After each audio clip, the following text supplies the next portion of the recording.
Assalamualaikum warahmatullahi wabarakatuh, teman-teman semua. Ini masuk ke bab 11 halaman 263. Subjudul ujian yang ditempuh oleh Nabi Muhammad SAW. Pada masa itu, orang-orang dari bangsa Arab Quraisy dan dari bangsa Arab lainnya bertambah banyak yang menjadi pengikut Nabi SAW. Pada masa itu, orang-orang dari bangsa Arab Quraisy dan dari bangsa Arab lainnya bertambah banyak yang menjadi pengikut Nabi SAW. Tetapi rintangan-rintangan yang dihadapi Nabi SAW dan para pengikutnya, kaum muslimin, makin hari makin besar pula. Mirip ini tekanan air. Jadi kalau kita ada air di mana gitulah, semakin ditekan itu mereka akan tetap mencari jalan gitu, nggak bisa, malah tekanannya semakin kuat, malah kalau daya tekan semakin kuat, dia juga akan mempunyai daya tolak yang semakin kuat gitulah. Mirip seperti itu gitu, nggak bisa, mau di gimana pun juga, mau dihalangi seperti apapun juga, jumlah kaum muslimin itu makin hari makin banyak gitu, tidak terkecuali. Rintangan-rintangan yang dihadapi tidak hanya sebagaimana yang telah kami terangkan di muka tadi ya, sedikit diulas di depan, melainkan lebih dari itu. Riwayat tentang rintangan yang dihadapi Nabi SAW tidak perlu diperpanjang lagi, karena riwayat-riwayat yang telah tertera di atas sudah cukup menjadi contoh. Singkat kata, tiap orang yang menjadi pengikut Nabi SAW, baik laki-laki maupun perempuan, tua dan muda, pasti mendapatkan penganiayaan dari kaum musyrikin. Lebih-lebih lagi, jika ia adalah seorang yang dipandang lemah, hina dina, rendah, tidak berkekuatan sesuatu apapun, niscaya ia tidak hanya memperoleh siksaan berupa pukulan, tetapi juga siksaan lain yang sangat kejam, sehingga ada yang sampai menghembuskan napas yang penghabisan. Jadi contohnya adalah yang sangat terkenal ya, yaitu ibu dan ayahnya sahabat Nabi, siapa sih kalau lupa, yang Sumayyah itu ya, Yasir ya, Ammar bin Yasir. Ibu dan ayahnya Ammar bin Yasir itu juga wafat ketika disiksa. Jadi disiksanya itu bukan siksaan yang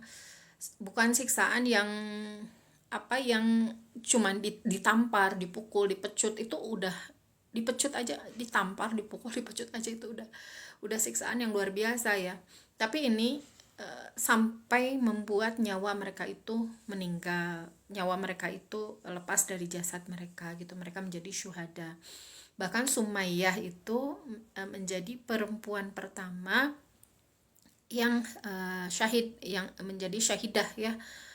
Perempuan yang awal banget itu adalah, kalau ayahnya tidak disebut sebagai laki-laki yang awal, yang laki-laki pertama yang jadi syuhada gitu, berarti kan sebelum itu ada gitu. Dan Sumayyah ini siksaannya ini sepertinya mirip siksaan orang Israel sekarang ya ke saudara-saudara kita di Palestina. Jadi Sumayyah itu kayak ngeri ya nyeritain. Itu udah disiksa segala macam, dipukul, digantung, tangannya diikat, dipecut segala macam. Itu puncaknya itu yang merenggut jadi jalan gitulah, jalan untuk merenggut nyawanya gitu ya. Siksaan yang penghabisan itu, beliau itu ditusuk dari dari vaginanya ya sampai ke kepala gitu. Itu ya Allah, itu enggak, itu ya gitulah gitu ya. Jadi ya Yasir juga nggak jauh-jauh ayahnya dari Ammar ya, ayahnya Ammar bin Yasir radhiyallahu anhum itu juga nggak jauh-jauh gitu. Ada juga yang ditarik, jadi tangan kakinya itu diikat gitu, diikat dua. Saya nggak tahu apakah kaki kanan sama tangan kanan diikat atau gini gitu, diikatnya ke atas, tangan diikat, kaki diikat, tapi intinya satu tubuh itu diikat dua, Yang satu diikatkan ke kuda, yang satu lagi diikatkan ke kuda, jadi dua kuda, dua ikatan, dua kuda gitu, terus ditarik gitu, yang kuda yang ini ke sana, kuda yang ini ke sana gitu. Itu kan ya ya kayak gitu ya siksaannya gitu. Ada juga yang para sahabat itu, ini yang dikatakan oleh sahabat terkenal ya, Khabbab bin Al-Arat. Beliau ini pada masa awal-awal keislaman itu masih menjadi budak gitu, budak dari seorang pembesar Quraisy. Terus suatu hari pada masa kekhalifahan Umar bin Khattab, beliau itu ngobrol ya, ngobrol berdua sama Umar gitu. Terus Umar itu, jadi Khabbab ini termasuk sahabat yang penting ya di kalangan para sahabat, di kalangan kaum muslimin. Beliau ini sahabat yang penting dan sangat dekat dengan Rasulullah, dan masuk ke Islam di awal-awal masa keislaman. Beliau itu yang ngajarin adiknya Umar, Khabbab bin Al-Arat, ngaji pada waktu itu, yang apa namanya, yang kepergok ya sama Umar bin Khattab sedang mengajari adiknya dan adik iparnya Fatimah binti Khattab gitu. Jadi lumayan dekat lah dengan Umar gitu. Ditanya sama Umar karena masuk Islamnya lebih awal gitu, masuk Islamnya awal-awal banget, dan termasuk orang yang mustadafin, yang dari kalangan bawah lah ya gitu. Beliau itu budak. Ditanya sama jadi pasti mengalami yang namanya penyiksaan gitu. Ditanya sama Umar, kepo gitu ya Umar. Beliau nanya, wahai Khabbab, seingatmu gitu, siksaan apa yang masa dulu gitu. Ini kan kisahnya ketika Umar jadi khalifah ya. Beliau nanya ke Khabbab, masa dulu yang kamu alami gitu, yang paling berat gitu, siksaan orang Quraisy gitu, yang paling berat yang pernah kamu alami gitu. Lalu Khabbab itu menjawabnya bukan dengan kata-kata gitu, tapi beliau itu membuka pakaian beliau gitu dan memperlihatkan bekas luka yang ada di punggung beliau gitu. Jadi bekas lukanya itu kayak apa sih, kayak kalau di daratan itu kayak bekas lekukan panjang gitu, kayak bekas sungai gitu, yang terbentang apa ya yang terbentang dari ujung leher bawah beliau gitu sampai ke punggung bagian bawah gitu. Uh, jadi ada bekas seperti itu gitu ya. Umar melihat itu nangis beliau gitu. Kata beliau, ini siksaan macam apa gitu yang kau alami sampai ada bekas seperti ini gitu. Biasanya kan kalau misalnya ada luka itu ya, luka di daging gitu ya, luka di daging itu kan ada kayak keloid atau apa gitu ya. Ini sampai padahal di punggung itu kan daging yang tidak terlalu tebal ya, beda dengan di tangan gitu. Dan punggung itu termasuk ya termasuk yang langsung kena ke tulang gitu. Nah, ditanya oleh Umar, siksaan seperti apa yang menyebabkan kamu terluka seperti ini gitu. Umar sambil menahan tangis beliau gitu, menahan kesedihan beliau. Khabbab berkata, dia itu ditarik gitu ya, ditarik sama kuda gitu, tapi di bawah, di atas tanahnya itu ditancepin ada batu gitu, ada batu panas gitu yang dia menonjol di tanah gitu. Jadi batu di tanah tapi ada yang menonjol keluarnya, dan seket, apa sih seket ya,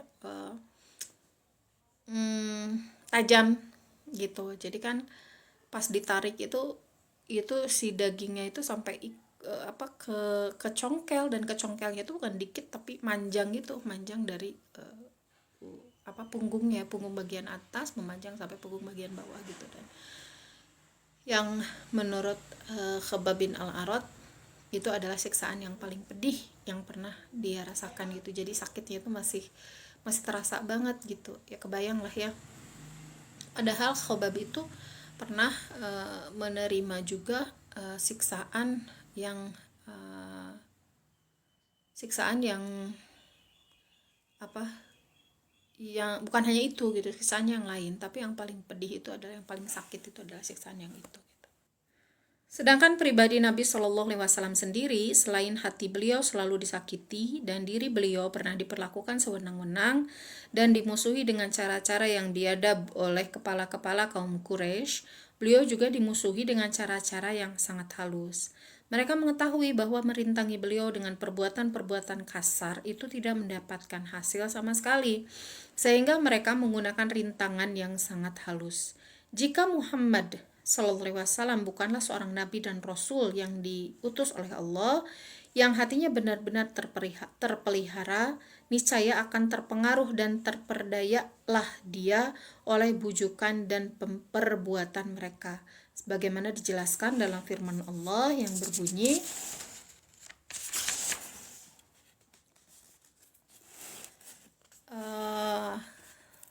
suratnya panjang ya, saya bacakan artinya saja. Surat Al-Isra ayat 73-75. Artinya, dan sesungguhnya mereka hampir memalingkan kamu dari apa yang telah kami wahyukan kepadamu, agar kamu membuat yang lain secara bohong terhadap kami. Atau kalau sudah begitu, tentulah mereka mengambil kamu jadi sahabat yang setia. Dan kalau kami tidak memperkuat hatimu, niscaya kamu hampir-hampir condong sedikit kepada mereka. Kalau terjadi demikian, benar-benarlah kami akan rasakan kepadamu siksaan berlipat ganda di dunia ini, dan begitu pula siksaan berlipat ganda sesudah mati, dan kamu tidak akan mendapat seorang penolong pun terhadap kami. Demikianlah Allah telah memperingatkan Nabi Shallallahu Alaihi Wasallam pada saat itu. Adapun sebab-sebab turunnya wahyu menurut satu riwayat adalah sebagai berikut. Suatu ketika Nabi Shallallahu Alaihi Wasallam sedang berada di samping Ka'bah. Abu Jahal bin Hisham, Umayyah bin Khalaf, dan para pemuka musyrikin Quraisy lainnya kebetulan ada di Ka'bah juga. Sesudah mereka mengetahui Nabi Shallallahu Alaihi Wasallam sedang berada di Ka'bah, maka mereka bersama-sama mendatangi beliau. Salah seorang dari mereka berkata, "Oh Muhammad, kebetulan sekali engkau ada di sini sekarang. Kami telah mencari engkau beberapa hari, tapi selalu tidak dapat bertemu. Kami ingin berbicara sedikit denganmu. Cobalah engkau sentuh sedikit akan Tuhan kami dan menghadaplah kepadanya sebentar saja. Nanti kamu akan mengikuti seruan kami dan memeluk agama kami." Nabi Shallallahu Alaihi Wasallam memang sangat memperhatikan keadaan bangsanya agar mereka jangan sampai berpecah belah, dan beliau sangat mengharapkan akan keislaman mereka. Di hati beliau selalu timbul keinginan untuk menuruti permintaan mereka pada satu waktu dengan maksud supaya mereka nanti benar-benar mengikuti seruan beliau dan memeluk Islam. Hampir saja beliau di kala itu mengerjakan apa yang menjadi permintaan mereka. Namun Allah segera menurunkan wahyunya sebagaimana yang tersebut di atas. Inilah salah satu bukti yang menunjukkan bahwa Nabi Shallallahu Alaihi Wasallam adalah seorang yang maksum, yang dipelihara Allah dari perbuatan yang akan membawa atau menimbulkan dosa. Dan dari ayat ini sebenarnya kita bisa menarik pelajaran gitu, bahwa sebetulnya ini kan apa yang dikatakan oleh Al-Quran kan bukan hanya untuk Rasulullah saja kan, untuk kita juga gitu. Nah, seruan ini ada di dalam surat Al-Isra ayat 73-75, saya kira berlaku juga untuk kita. Ketika kita mendakwahkan agama nih, kita memberitahu orang-orang tentang kebenaran gitu. Kita memberitahu orang-orang tentang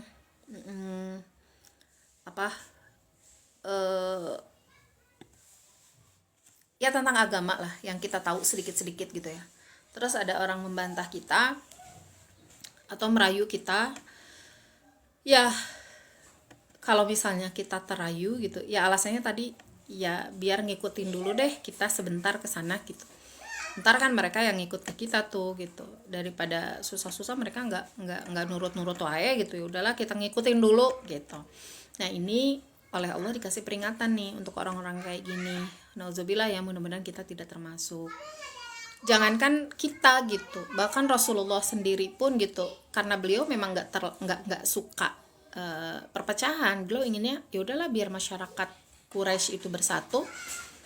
Sepertinya nurut dulu mungkin jadi tawaran yang cukup menarik gitu ya.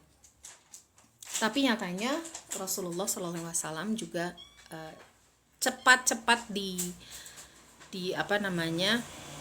diberitahu oleh Allah Subhanahu wa taala lewat surat Al-Isra ini ayat 73 dan 75.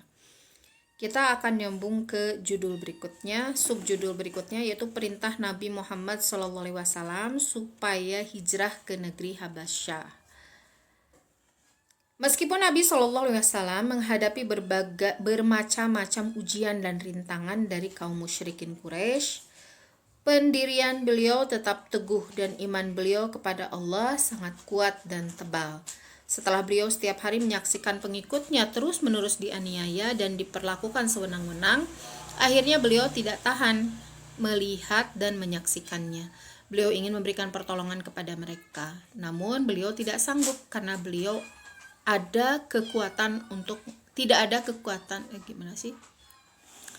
Beliau tidak sanggup karena belum ada kekuatan untuk menolong dan membela mereka.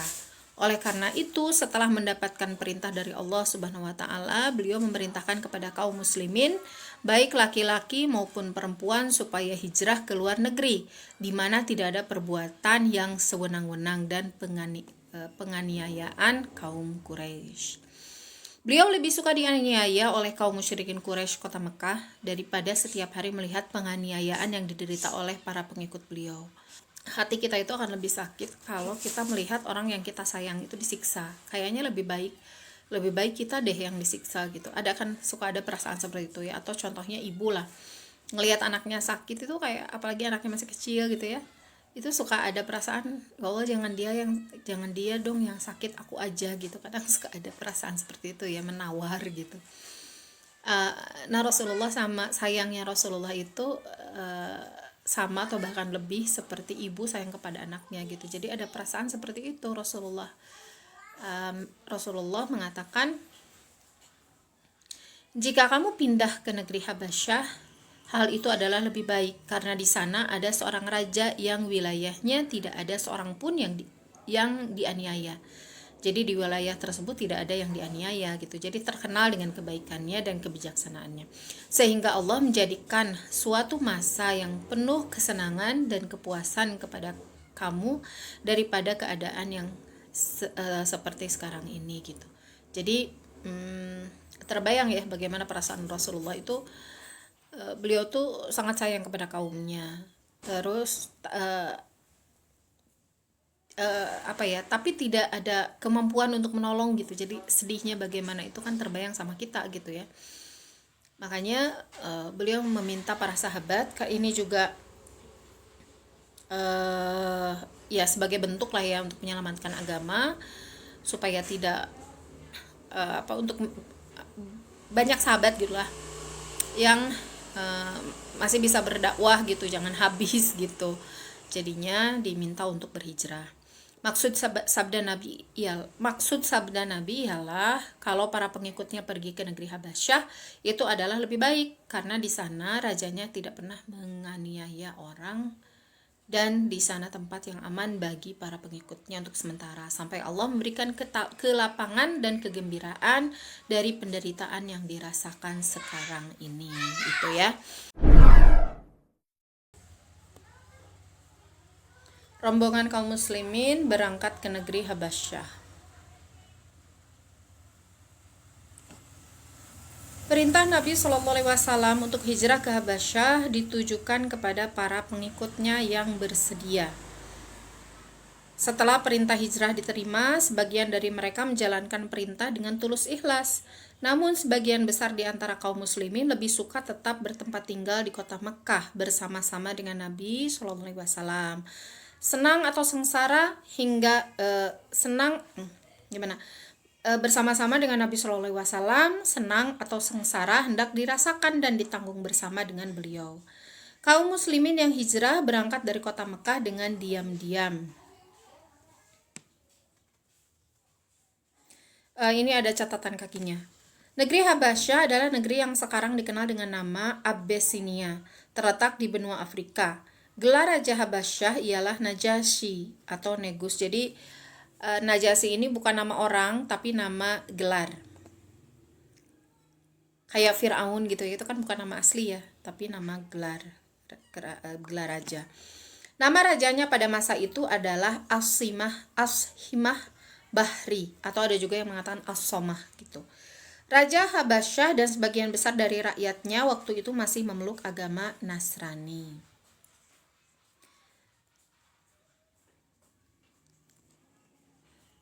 Kembali ke alinea yang tadi ya. Kaum muslimin yang hijrah berangkat dari kota Mekah dengan diam-diam.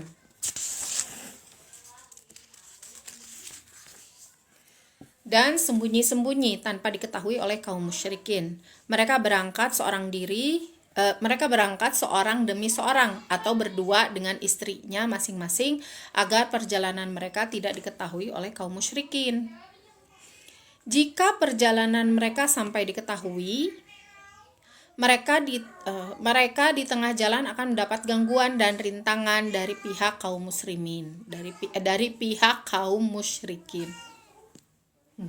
Ke distract sama kucing. Sesudah mereka sampai di pantai Laut Merah, ingat ya tadi ya, ini harus nyebrang laut, meskipun bukan laut samudra yang besar gitu, tapi tetap menyeberang lautan. Mereka menyewa sebuah perahu untuk berlayar ke negeri Habasyah dan akhirnya tiba di negeri Habasyah dengan selamat. Mereka tinggal di sana dengan aman dan sejahtera. Kaum muslimin yang berangkat hijrah ke Habasyah berjumlah 15 orang, terdiri atas 10 orang laki-laki dan 5 orang perempuan. Mereka adalah Utsman bin Affan, ini dari Bani Umayyah, Abu Huzaifah bin Utbah bin Rabi'ah, ini dari Bani Abdusyams, Abu Salamah bin Abdul Asad dari Bani Makhzum, Zubair bin Awam dari Bani Asad, Mus'ab bin Umair dari Bani Abduddar, Abdurrahman bin Auf dari Bani Zuhran, Amir bin Rabi'ah dari Bani Adi bin Ka'ab, Utsman bin Mad'un dari Bani Jamuh, Abu Sabrah bin Abi Rahmin dari Bani Amir, Suhail bin Baida dari Bani Al-Haris, Ruqayyah binti Muhammad putri Rasulullah SAW saat itu ikut dengan suaminya ya Utsman bin Affan. Kemudian perempuan yang kedua adalah Sahlah binti Suhail, ini adalah istri dari Abu Huzaifah. Kemudian Ummu Salamah binti Abu Umayyah, ini adalah istri dari Abu Salamah, atau tadi disebutnya siapa tuh nama asli Abu Salamah tuh ya, lupa lagi. Siapa ya? Di sini tidak disebutkan ya nama aslinya, tapi ada nama aslinya tuh. Abu Salamah karena ya tentu saja ya beliau punya anak bernama Salamah. Laila bin Abi Khalsamah ini adalah istri dari Amir bin Rabi'ah dan Ummu Kalsum. Yang terakhir istri dari Abu Sabrah. Hijrah ini disebut di dalam kitab-kitab tarikh Islam dengan nama Hijratul Ula atau hijrah yang pertama. Menurut riwayat mereka berangkat dari kota Mekah pada permulaan bulan Rajab tahun kelima pada tahun Bi'sah, jadi tahun kelima kenabian. Sesampainya mereka di negeri Habasyah, mereka diterima dan dihormati dengan penghormatan yang sebaik-baiknya dari Raja Najasyi.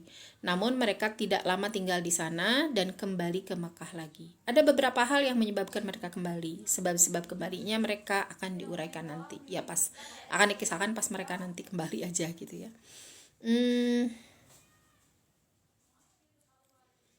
Di sini tidak disebutkan pemimpin mereka ya. Pemimpin mereka adalah saudara sepupunya Rasulullah SAW, yaitu kakaknya Ali bin Abi Thalib, yaitu Ja'far bin Abi Thalib.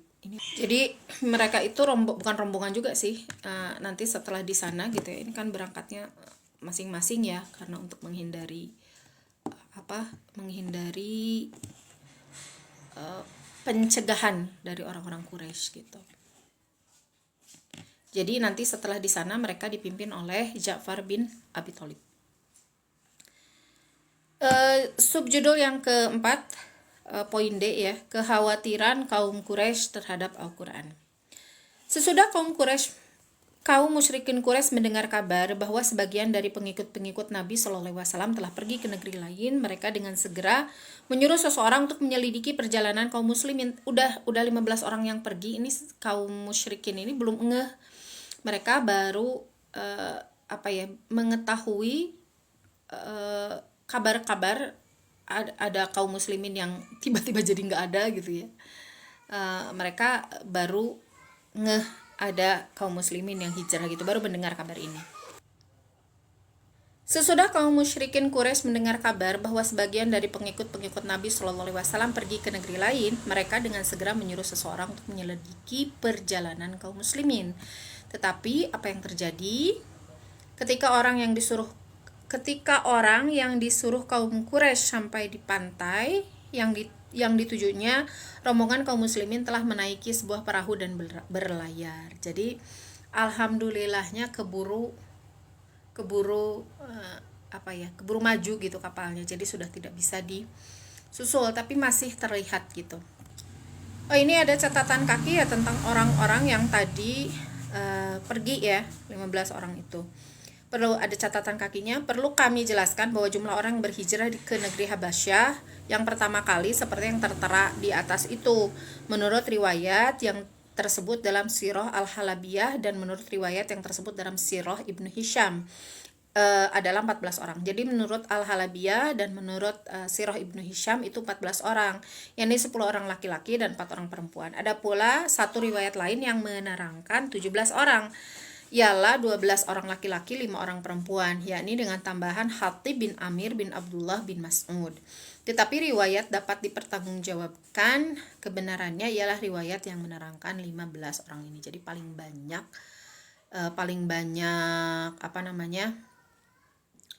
kesepakatannya lah para ahli sirah itu 15 orang ya. Melihat suruhannya pulang dengan tangan hampa, kemarahan kaum musyrikin Quraisy terhadap kaum muslimin yang masih tinggal di Mekah semakin menjadi-jadi. Jadi mereka kesal, tapi mereka melampiaskan kekesalannya itu kepada kaum muslimin yang belum sempat berangkat gitu, kepada kaum muslimin yang masih ada di Mekah gitu. Jadi semakin menjadi-jadi siksaannya karena meluapkan kekesalan mereka. Jadi mereka tuh disebutnya, kalau orang Sunda bilang kabongohan gitu. Mereka tuh kabongohan. Apa bahasa Indonesianya ya? Ya gitulah pokoknya ya, nggak ketahuan gitu. Kemarahan kaum musyrikin ini dilampiaskan dengan menghasut orang banyak yang belum menjadi pengikut Nabi Muhammad SAW supaya jangan mendengarkan ayat-ayat Al-Quran yang biasa dibaca oleh kaum muslimin, terutama oleh Nabi SAW. Para ketua dan pembesar Quraisy berkata, "Janganlah kamu dengarkan ayat-ayat Al-Quran dan cemoohlah bacaan yang biasa dibaca oleh Muhammad dan para pengikutnya. Buatlah ragu-ragu orang-orang yang membacanya supaya kamu dapat mengalahkan dia." Sehubungan dengan itu, Allah menurunkan wahyu kepada Nabi Sallallahu Alaihi Wasallam, surat Fussilat ayat 26. A'udzubillahi minasyaitonir rajim. Wa qala alladziina kafaru la tasma'u li hadzal qur'ani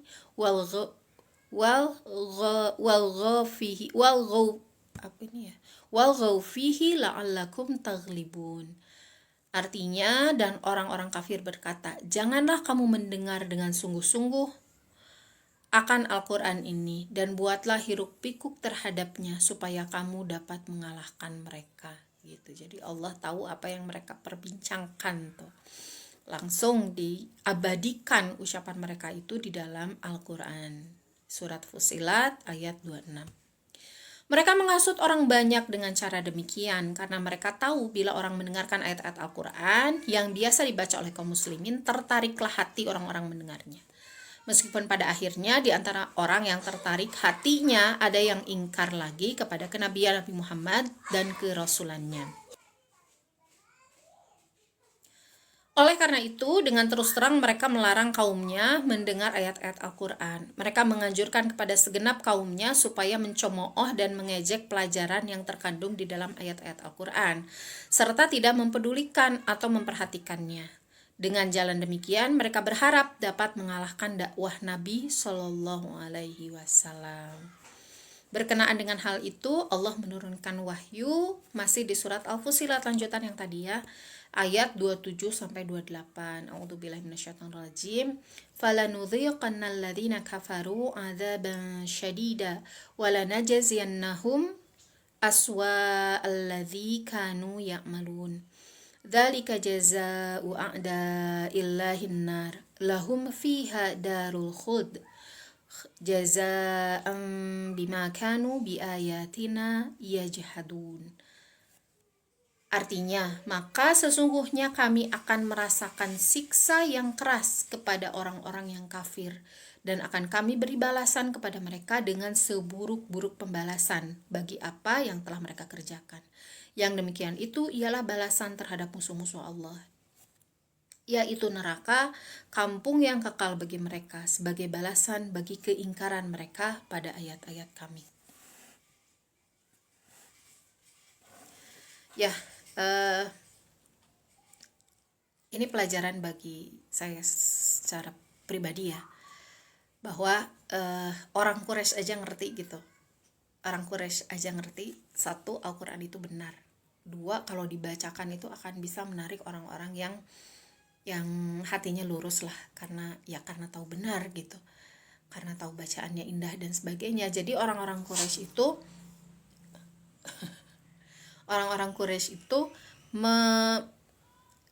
melarang. Jadi sebelum mendengarkan udah harus jauh-jauh deh gitu.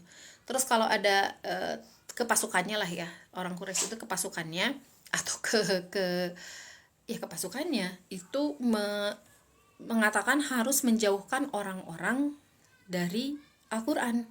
Jadi jangan biarkan orang-orang itu mendengarkan ayat-ayat suci Al-Quran, karena kalau sudah dibiarkan mendengarkan ayat-ayat suci Al-Quran,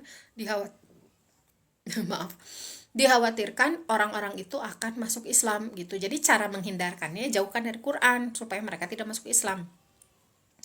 Berarti kan zaman sekarang juga maksudnya ke kita gitu ya, ke kita ya orang Quraisy aja ngerti gitu, orang itu bakalan jadi baik Islamnya itu kalau mendengarkan Quran gitu.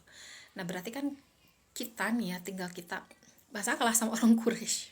Orang Quraisy itu kan orang yang tidak menerima Islam ya, mereka tahu gitu. Kok kita yang ya, ini mah buat saya pribadi sih ya, kita di zaman ini ya harusnya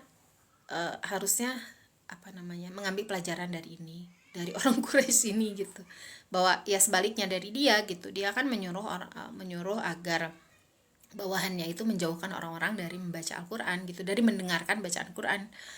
Berarti kalau mau sebaliknya, kalau kita mau Islam kita benar, ya berarti kita harus apalagi kita sudah bisa baca Al-Quran, ya berarti kita harus rajin baca Al-Quran. Ini motivasi buat saya juga sih gitu. Bukan motivasi ya, pelajaran hikmah yang diambil dari kisah ini gitu ya. Itu kisah di subjudul D tadi ya, kekhawatiran kaum Quraisy terhadap Al-Quran gitu. Berarti kita harus berpikir sebaliknya. Berikutnya subjudul E, kaum muslimin kembali dari negeri Habasyah. Setelah kurang lebih 3 bulan lamanya kaum muslimin yang hijrah menetap di negeri Habasyah, mereka kembali pulang ke Mekah pada pertengahan bulan Syawal tahun kelima dari Bi'sah atau dari kenabian. Mereka pulang ke Mekah karena mereka mendengar berita bahwa kaum musyrikin Quraisy Mekah yang selalu menghalang-halangi pergerakan Nabi Shallallahu Alaihi Wasallam telah takluk dan tidak ada seorang pun yang ketinggalan mengikuti seruan Nabi. Tetapi berita ini sesungguhnya adalah berita bohong yang dibuat oleh kaum Quraisy. Jadi berita kalau zaman sekarang sebutnya hoax ya. Ini hoax gitu, berita bohong. Selain itu, kepulangan mereka ke Mekah adalah karena mereka tidak mengerti bahasa penduduk Habasyah, sehingga mereka tidak dapat bergaul dengan penduduk di sana. Ketika mereka sampai di dekat kota Mekah, mereka baru sadar bahwa musyrikin Quraisy masih menguasai kota Mekah dan kekejamannya terhadap kaum muslimin yang masih tinggal di Mekah masih bertambah besar.